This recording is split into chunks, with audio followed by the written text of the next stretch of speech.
Jueves 13 de noviembre del 2018, ¿qué tal? Muy buenos días, bienvenidos a su programa Contacto Directo. Empezamos revisando quiénes son hoy nuestros invitados. Nos acompaña Elizabeth Cabezas de Alianza País, presidenta de la Asamblea Nacional. Los diezmos, gestionar cargos públicos, juicios políticos que no se concretan, una lucha contra la impunidad que se entrampa en la Asamblea. Se archivó el cambio que se ofreció para este nuevo periodo legislativo, lo vamos a examinar. También estará Fernando Balda, acusador particular de Rafael Correa. Nuevos procesos contra el expresidente, esta vez por fraude procesal y peculado en el caso Balda. ¿Y cuáles son las pruebas? ¿Cómo se derivan de la acusación principal de plagio? Y además estará en nuestros estudios Iván Granda, el subsecretario de Alineación Política de la Presidencia de la República. Fernando Villavicencio señala que sus denuncias sobre el mayor atraco petrolero de la historia no están avanzando. Si el propio gobierno ha denunciado corrupción en decenas de obras del anterior gobierno, ¿dónde están los responsables? ¿Es imperativo ya una comisión internacional contra la impunidad con Naciones Unidas? Lo vamos a revisar. Bueno, la comisión ocasional que investiga el asesinato del general Jorge Gavela y sus denuncias de irregularidades en la compra de los 7 helicópteros DRUV deberá presentar su informe final hasta el próximo jueves. Y en el informe se recomienda reconstruir este tercer producto o informe del perito Roberto Mesa, donde constaban los nombres de los presuntos responsables. El informe final, elaborado por la comisión que investiga el caso Gavela, recomienda que se solicite a la Fiscalía General la reconstrucción del tercer informe realizado por la consultora pericial sobre la muerte del general.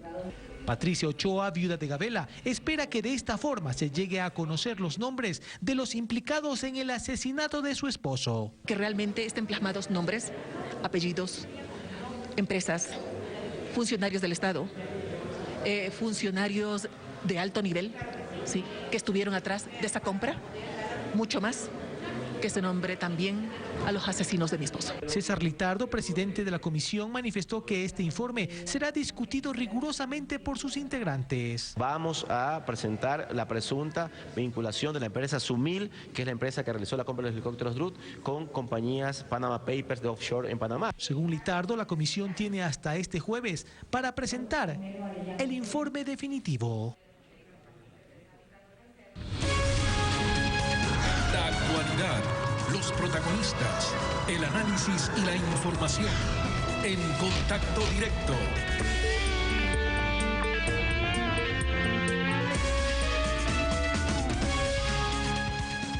Hola Lenin, buenos días, ¿cómo te va? Muy bien, Estefi, buenos días a ti y a todos quienes nos acompañan a esta hora. A partir de las 16 horas está previsto que en el Pleno de la Asamblea Nacional se continúe con el trámite de la investigación a la legisladora Sofía Espín, cuya destitución se recomendó por parte de la comisión ocasional que investigó su caso. Nos acompaña ahora la economista Elizabeth Cabezas, presidenta de la Asamblea Nacional. Economista, buenos días. Muchísimas gracias, Lenin. Buenos días a usted y a todos quienes nos están escuchando esta mañana. ¿Los votos de su organización política estarán a favor de la destitución de Espín? Mire, nosotros hemos mantenido varios debates sobre este tema. Definitivamente esta es una oportunidad histórica para que la Asamblea Nacional se reivindique con los ecuatorianos. Además, recupere la confianza que es necesaria en esta institucionalidad y, por lo tanto, a pesar de los distintos puntos que se han ventilado dentro de las distintas bancadas, creo que hay una coincidencia de que hoy más que nunca la Asamblea Nacional tiene que demostrar con hechos de que va a combatir la corrupción y que por lo tanto no puede permitir prácticas que van contra la ética dentro de la misma institucionalidad. ¿Eso es una aspiración o es un hecho que Alianza País en bloque, al menos el sector morenista, va a votar a favor de la destitución de Espín? Mire, es una aspiración movida por las motivaciones que hemos ventilado dentro de la comisión.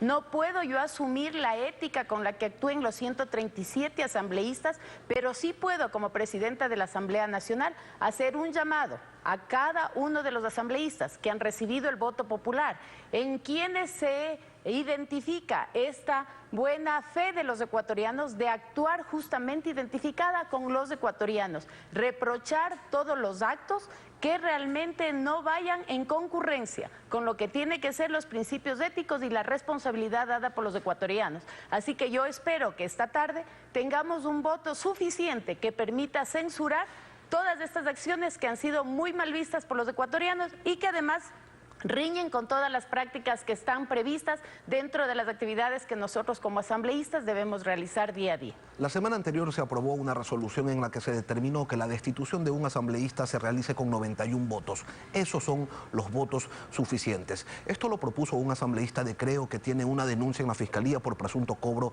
de diezmos. Y allí sí, rápido se aprobó esta resolución. Le pregunto, Presidenta, ¿esto se puede revisar todavía? ¿Se lo puede reconsiderar para utilizar la jerga parlamentaria? Mire, todo es posible reconsiderar, pero debo comentarle que el día de ayer el asambleísta Fernando Flores ha ingresado por medio de la Secretaría General un documento en el que él pide se haga la reconsideración sobre el planteamiento que él realizó en la sesión de la semana pasada, en donde justamente habíamos aprobado que la destitución de un asambleísta se pueda hacer con 91 votos. Por lo tanto, en esta tarde vamos a debatir ese tema y tendremos que justamente tomar una decisión en ese sentido.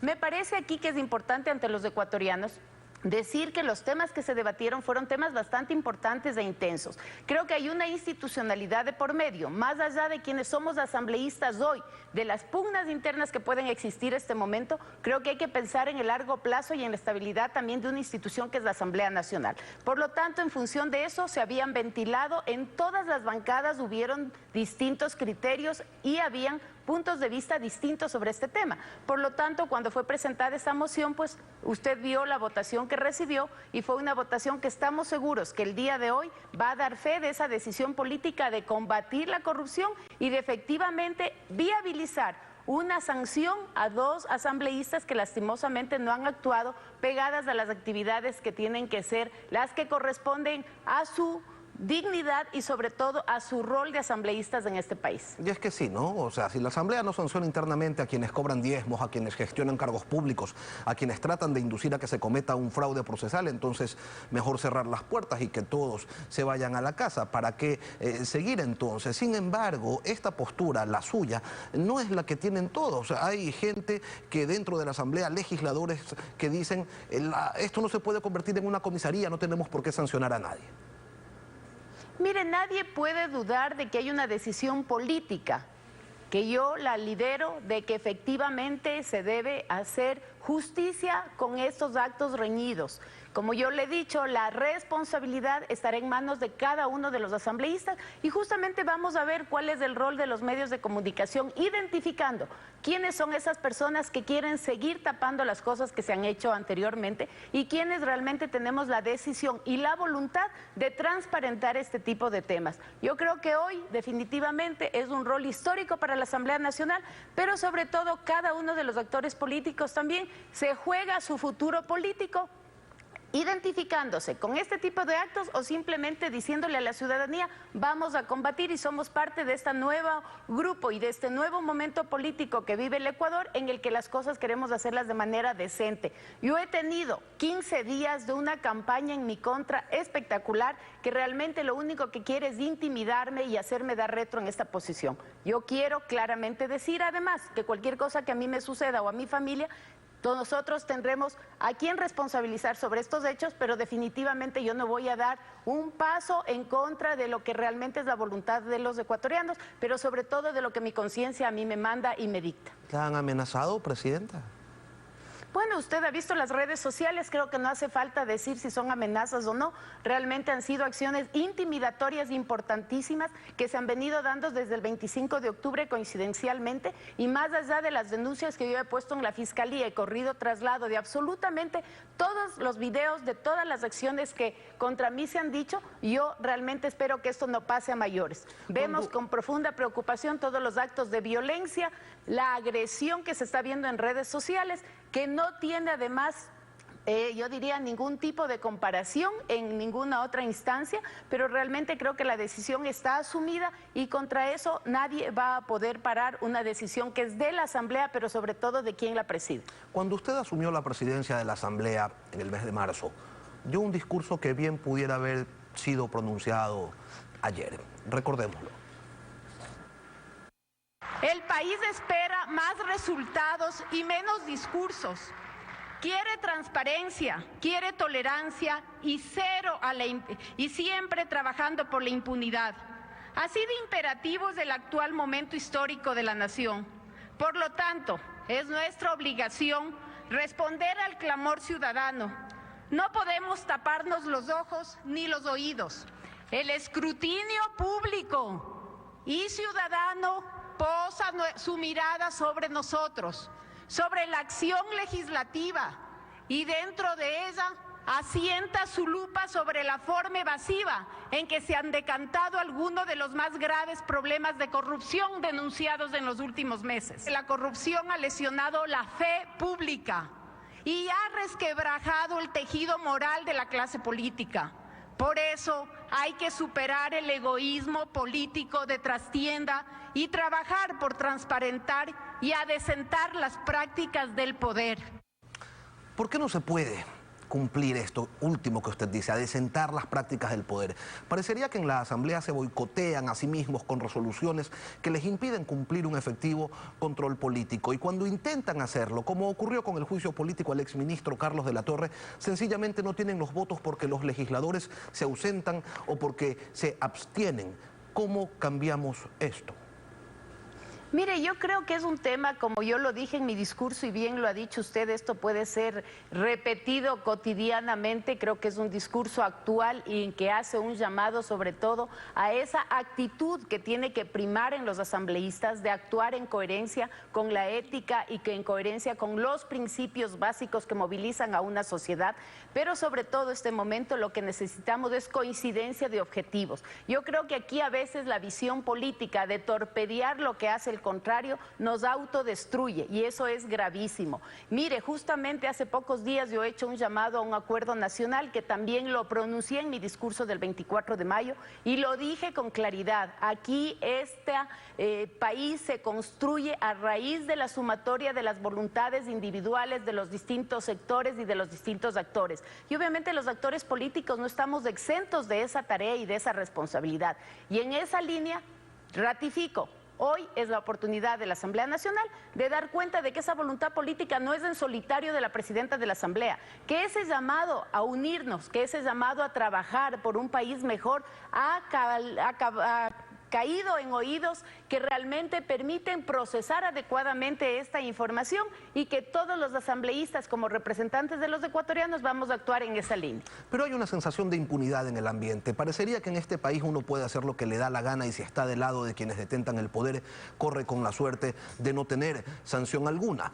Una comisión antiimpunidad como la de Guatemala se va haciendo más que necesaria, porque acá la cirugía mayor contra la corrupción no hace mella. Ustedes trataron ese tema en marzo y no tuvieron los votos. Es quizás el momento de retomarlo.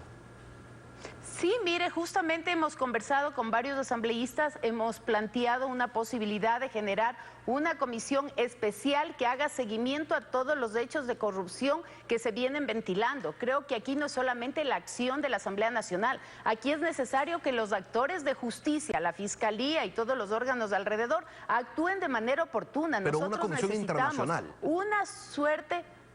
Podríamos analizarlo, la composición de una comisión internacional, pero recuerde también que el presidente de la República ya ha planteado la posibilidad de una comisión con las Naciones Unidas. Sería importante sumar esos esfuerzos para no dividir las opciones, pero yo sí creo que aquí hay que engranar todas las piezas en una misma máquina e impulsar el motor del país y que se evite los temas de impunidad hacia adelante. Aquí el rol fundamentalmente es de los actores de justicia. En ese tema nosotros no vamos a influir, pero sí podemos hacer un seguimiento permanente de cómo van estos hechos, de cómo se van dando estas situaciones, y en esa línea nosotros también tomarles el pulso y no permitir que los casos duerman en la Fiscalía y en las Cortes como ha pasado hasta ahora. En Guatemala se unió el Poder Ejecutivo, el Poder Legislativo, el Poder Judicial, y le entregaron a la comisión, a una comisión internacional con funcionarios, con fiscales internacionales, la capacidad de investigar todo y a todos. Elizabeth Cabezas, presidenta de Alianza País. Gracias por venir esta mañana. Mire, Lady, yo creo que es importante lo que usted ha comentado y me parece que es una gran iniciativa que deberíamos nosotros también analizarla y obviamente la vamos a apoyar. Gracias a usted. Gracias, presidenta. Nos vamos a una pausa. Cuando regresemos estará Fernando Balda, acusador particular de Rafael Correa. Nuevos procesos contra el expresidente por peculado y fraude procesal. En pocos minutos estamos de vuelta. No se vaya. Fernando Balda fue quien presentó una acusación particular contra el expresidente Rafael Correa por secuestro, por plagio. Pero ahora Fiscalía ya ha abierto 2 expedientes por fraude procesal y peculado. Fernando Balda, buenos días, bienvenido a Contacto Directo. Buenos días, Estefi, muchas gracias por esta oportunidad. ¿Cómo se derivan esos delitos de la acusación principal del secuestro? Bien, en la audiencia en donde la jueza Daniela Camacho dio su dictamen, ella esgrimió todos los elementos de convicción y probatorios en contra de Rafael Correa, Pablo Romero y los otros implicados. Hay varias cadenas de mando, hay una desde la Presidencia de la República, en donde existen documentos que certifican transferencia de fondos para que un grupo de policías viajen hasta Bogotá a hacerme seguimiento, y se sabe que fueron utilizados para ese fin, porque el mismo Romy Vallejo, asesor de seguridad de la Presidencia ese entonces, confesó ante el fiscal general de la Nación en su versión que fue enviado por órdenes expresas, verbales del expresidente Correa, quien le asignó dineros de la Secretaría de la Presidencia de la República. Esa es la primera escala de mando que demuestra que para hacerme seguimiento y posteriormente secuestrarme se utilizaron dineros del Estado ecuatoriano. Esa parte es importante porque el propio exagente Chicaiza declaró que a él le entregaron dinero que fue de la SENAIN para el secuestro y de hecho que él pagó a los secuestradores. Pero entonces, ¿sí ha habido pruebas de eso? Porque recordemos que en su defensa el exmandatario lo que ha dicho es que Chicaiza ha mentido, que Chicaiza primero dijo que se reunió, que luego su abogado dijo que no se reunió, que él mismo se está contradiciendo, que lo que tiene es que inculparlo a él como se intentó hacerlo con otros exagentes de la SENAIN, pero que no hay pruebas.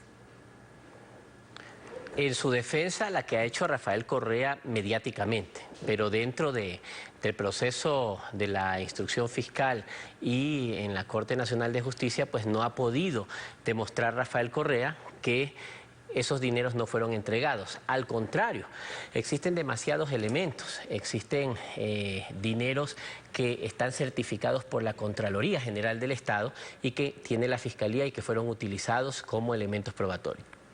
Bueno, y claro, el presidente lo que está haciendo es subir videos en YouTube para poder dar sus argumentos, porque no ha venido a presentarse a este país. La jueza lo acaba de llamar a juicio, el expresidente, por el delito de plagio. Pero mientras el expresidente Correa, al igual que el exsecretario de Inteligencia, Pablo Romero, estén fuera del país sin presentarse a la justicia, el juicio queda suspendido. ¿Por qué no se puede pasar a la fase de juzgamiento sin la presencia del acusado? Correcto. Pero ¿qué pasa en delitos como el de peculado que ahora se empiezan a investigar?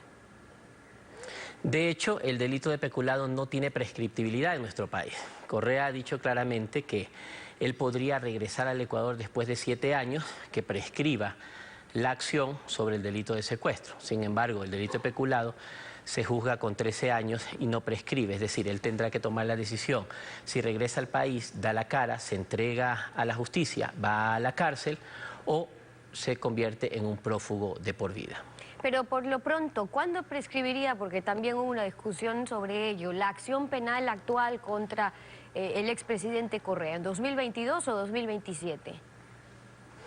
La acción, el caso prescribiría desde que se cometió el secuestro, es decir, desde el año 2013, 2012, dicen algunos juristas, pero ahí hay diferentes interpretaciones. Podría ser también desde que se inició la instrucción fiscal. En todo caso, nosotros vamos a interponer en los próximos días una denuncia ante la Fiscalía General del Estado por el delito de peculado, ya que existen todas las pruebas que ahora sí ya están judicializadas, que la jueza Daniela Camacho presentó dentro de la audiencia donde dio su dictamen y declaró a Correa como un prófugo de la justicia. Esas pruebas ya fueron judicializadas, ya pasaron por peritajes, ya fueron certificadas y se comprobó que se utilizó allí dineros del Estado.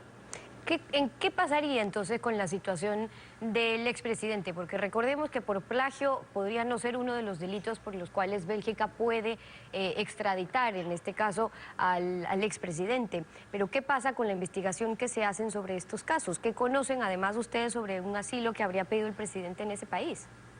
Conocemos lo que ha trascendido a través de la prensa internacional. Rafael Correa, como ciudadano ecuatoriano y ciudadano del mundo, tiene todo el derecho de solicitar asilo político donde lo desee. Sin embargo, nosotros vamos a seguir instando a las organizaciones internacionales, a las autoridades, para que conozcan las pruebas que existen dentro de este proceso y que no se dejen engañar por Rafael Correa, que intenta hacerse pasar como un perseguido político, cuando en realidad lo ha comprobado la justicia ecuatoriana, es un avesado delincuente y es un peligro para la sociedad en el país donde se encuentra. Ahora, ¿por qué está apenas ahora presentando usted las otras acciones en el tema de peculado que nos decía hace pocos minutos? ¿Por qué ahora?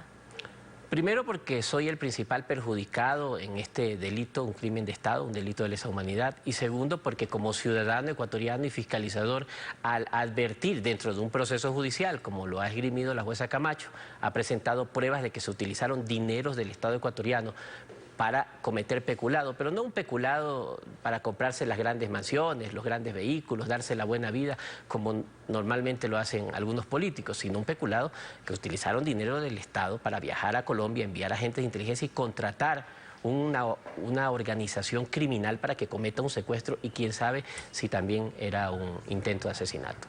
Ahora, por otro lado, la Interpol tiene hasta el 19 de este mes para notificar si acepta o no la difusión roja. ¿Qué pasa ahí? ¿En realidad creen que eso pueda pasar? Recordemos que aquí estuvo el abogado del belga, del expresidente Rafael Correa, y decía que pues ellos pudieron presentar los argumentos por los cuales demostrarían que el expresidente es un perseguido político y que no tenían ningún miedo a acción que pueda tomar la Interpol.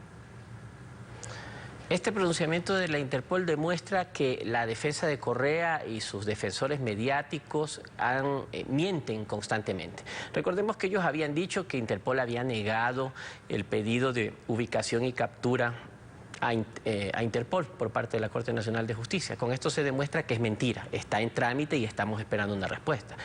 Recordemos que la defensa de Pablo Romero había dicho que el Ecuador había sido excluido del proceso de extradición de Pablo Romero. La semana pasada la Fiscalía de España hizo conocer que al contrario ha iniciado el trámite para la extradición de Pablo Romero a petición del Estado ecuatoriano.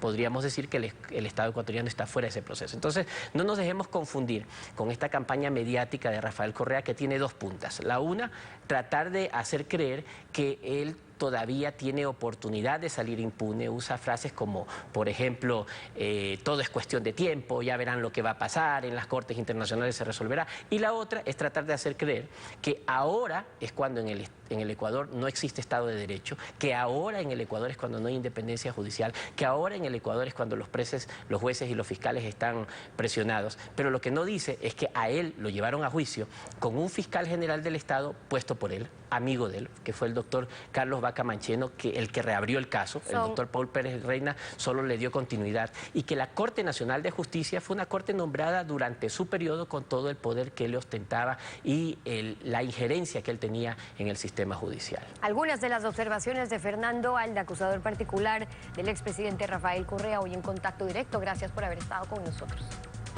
Muchas gracias a ustedes, Terfi. 7:30. Vamos a una pausa. Cuando regresemos ya está en nuestros estudios Iván Granda, el subsecretario de Alineación Política de la Presidencia de la República, y su réplica a Fernando Villavicencio sobre el estancamiento también de sus denuncias de corrupción. ¿En qué etapa está la cirugía mayor? Lo analizamos al volver. Quédese con nosotros. El presidente de la República hace un llamado a la sociedad para que contribuya, participe, se involucre en la lucha contra la corrupción. Invita a que se hagan denuncias, a que se diga quiénes son los que han desfalcado al país, y sobre ello Fernando Villavicencio en este espacio ayer indicó lo siguiente.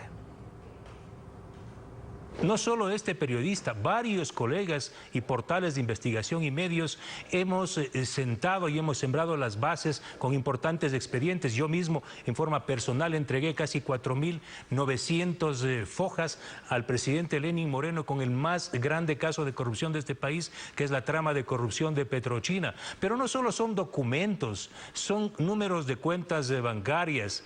Es toda una trama, una arquitectura mafiosa a nivel internacional en la que están vinculados los principales representantes del gobierno anterior, que algunos están todavía en este gobierno. Ahí está la ruta del dinero. ¿Y qué ha hecho el gobierno con esa información? Se lo preguntamos a Iván Granda, subsecretario de Alineación Política de la Presidencia de la República. Buenos días. Buenos días, estimado Lenin, un placer dirigirme a la ciudadanía y estar aquí. Sin duda, el engranaje del correísmo estableció discrecionalidad e incertidumbre frente a normas que se crearon a medida de la delincuencia política. Se desarticuló todo un sistema de control de la corrupción durante esos 10 años. El Consejo de Participación Ciudadana, como ustedes conocen, estaba conformado por los amigos del expresidente Correa y de acuerdo a la Constitución era ese el organismo que se debía crear y generar condiciones de lucha en contra de la corrupción. Fiscales parientes, como los tuvo el expresidente Correa, sin duda hicieron de esto un engranaje corrupto mafioso. En ese sentido, el gobierno del presidente Moreno ha tenido una convicción con autoridad, sin autoritarismo, respetando la independencia de poderes, que me parece importantísimo, y dio como resultado, por ejemplo, que un ex vicepresidente esté hoy en la cárcel de La Tacunga, en el caso del fenómeno Odebrecht Glass, en donde 4 exministros están presos, cerca de 200 funcionarios están con indicios de responsabilidad penal por parte de 377 informes de Contraloría. Hubo una consulta popular que la planteó el presidente Moreno con toda la convicción para luchar en contra de la corrupción, darle muerte política a los corruptos y sin duda que nazca una nueva institucionalidad en el país, ahora que estamos teniendo. Sí, pero el presidente dice que en el anterior gobierno robaron en las escuelas, en los hospitales, en las carreteras, en los puentes, en las sabatinas, en las obras del sector hidrocarburífero, robaron en todo, pero ¿dónde están las acusaciones, las denuncias? Resulta que solo tenemos acusaciones particulares de César Montúfar, de Fernando Balda y las que ha hecho el fiscal Paul Pérez, pero ¿la presidencia? Bueno, nosotros tenemos que respetar la independencia de poderes y sobre todo... Es que nadie les está diciendo que se metan, que intervengan, que presionen, sino que denuncien. Nosotros hemos hecho que justamente se establezcan procesos penales en donde existan los órganos de control necesarios para que esto ocurra. Nosotros enviamos una ley anticorrupción que rompe con el silencio y el premiar el silencio del gobierno anterior junto a sus homenajes. Pedro Delgado, ¿se acordará usted de Lenin? Sí, nosotros protegemos la confidencialidad de las denuncias a través del 1800 delito, procesamos a los testaferros, agravamos las penas. Esa ley está desde el 13 de septiembre en la Asamblea Nacional y esperamos su tratamiento. 7 artículos tiene. 7 artículos solamente y pese a que se presentó desde hace 2 meses, no avanza.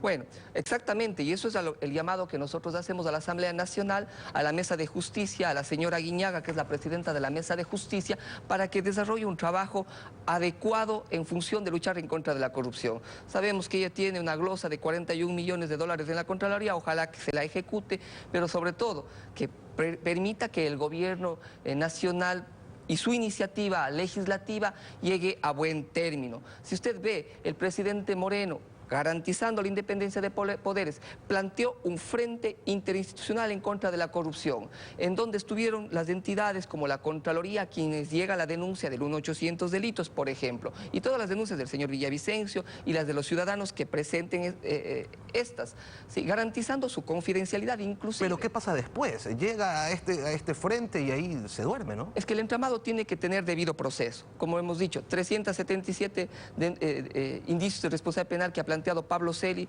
va hacia la Fiscalía tiene que establecer un proceso en donde formulará cargos, pide medidas cautelares, pide medidas que permitan que la persona investigada no tenga que salir del país y pero que no llegue a la causa. 177 procesos abiertos en la Fiscalía. No, los debe tener el fiscal Paul Pérez. Los viene procesando, como hemos dicho, existen ya 4 exministros presos, el ex vicepresidente Jorge Glass y un sinnúmero de otros funcionarios que viene a la cola. Como Iván, usted dice, la crisis y el sistema de corrupción fue generalizada, esa red mafiosa está ciertamente siendo investigado. Tenga la certeza, Lenin, y tengan certeza los ciudadanos, que el compromiso del presidente Moreno es justamente luchar en contra de la corrupción, pero nosotros respetamos el debido proceso de la independencia de poderes penales y por ello seguimos con iniciativas que nos corresponden, como plantear una ley, armar el Frente Anticorrupción, generar que el PNUD establezca condiciones de investigación sobre la calidad de la obra en 4 proyectos indispensables: Refinería del Pacífico, Monteverde, Pascuales, Cuenca, el poliducto, gas natural de bajo alto, y por esa razón me parece que el PNUD está cumpliendo un papel indispensable. Sí, pero auditorías que no tienen el mismo peso que un informe de Contraloría, simplemente van a entregarnos un reporte y habrá que ver pues qué tipo de efecto legal puede tener aquello. En función de esto, Iván, ¿no es hora de tener ya una comisión internacional de amplios poderes como la guatemalteca, que viene desde el 2006 funcionando en conjunto con Naciones Unidas en ese país y que ha generado resultados importantes? ¿Por qué? Porque es independiente, porque no está cooptada por los poderes fácticos de ese país. ¿Cuál es la razón por la que en Ecuador no se quiere replicar un modelo que sí ha dado resultados? Entiendo su preocupación. Su preocupación la hago mía y creo que es de todos los ciudadanos. ONUD, que es la Organización de Naciones Unidas en contra de la delincuencia, incluidos los temas de corrupción, está en el país ya desde hace cerca de un año con un convenio de entendimiento que se lo suscribió hace un año exactamente. Ayer hablé con el canciller José Valencia, el presidente Moreno ha dado fuerza a que esto ocurra. Ellos tendrán ya oficinas en la ciudad de Quito en las próximas semanas. Se viene estableciendo procesos de cooperación técnica con nuestras distintas instituciones del Estado. Me parece que las cosas van por buen camino. ¿Qué va a hacer esa oficina?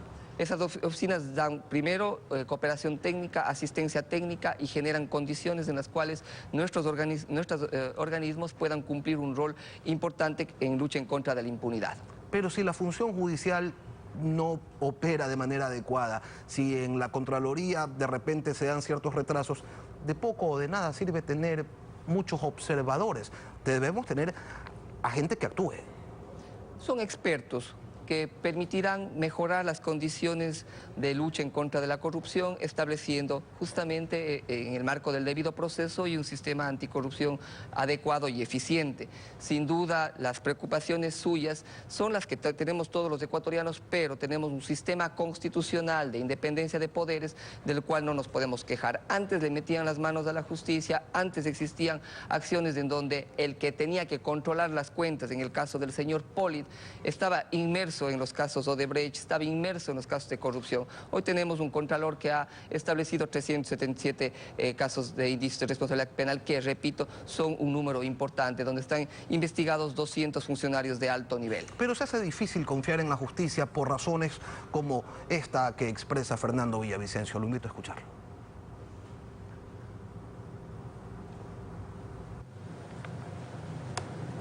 Sin embargo, la Fiscalía General del Estado no ha activado un solo caso. Por el contrario, en el primer caso de peculado dejó en libertad a la compañía Worley Parsons. ¿Y a través de qué compañía actúa Worley Parsons? A través de la compañía Azul. Y el representante de Azul, en este caso el señor William Phillips, no está imputado en ningún proceso, tanto en la Contraloría y menos aún en la Fiscalía General del Estado. Yo en los próximos días voy a pedir al Procurador General del Estado, Íñigo Salvador, que investigue y que se pronuncie sobre la contratación de la compañía Worley Parsons en la refinería del Pacífico. ¿Y por qué lo voy a hacer, Lenin? Porque fue el señor Íñigo Salvador, como empleado, como funcionario contratado, abogado externo contratado por la refinería del Pacífico, quien fue parte de la negociación del contrato con la compañía fiscalizadora Worley Parsons. También participó en esta negociación la señora Ivonne Favara en representación del Grupo Azul.